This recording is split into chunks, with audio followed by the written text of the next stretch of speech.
Ang asong ito ay bumibisita sa flower shop araw-araw para humingi ng bulaklak sa may-ari. Tanging ang may-ari ng tindahan ang nakakaalam na ang aso ay lilitaw muli sa susunod na araw na humihingi ng isa pang bulaklak. Pagkaraan ng ilang sandali, naging mausisa ang may-ari at nagpasyang sundan siya. Ang aso ay naglalakad nang hindi ramdam ang pagod kahit malayo na ang nilakad niya, na parang sabik na ihatid ang bulaklak sa isang tao.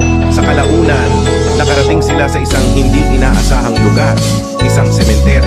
Biglang huminto ang aso sa harap ng isa sa mga libingan at nakatayo doon na parang nagbibigay galang.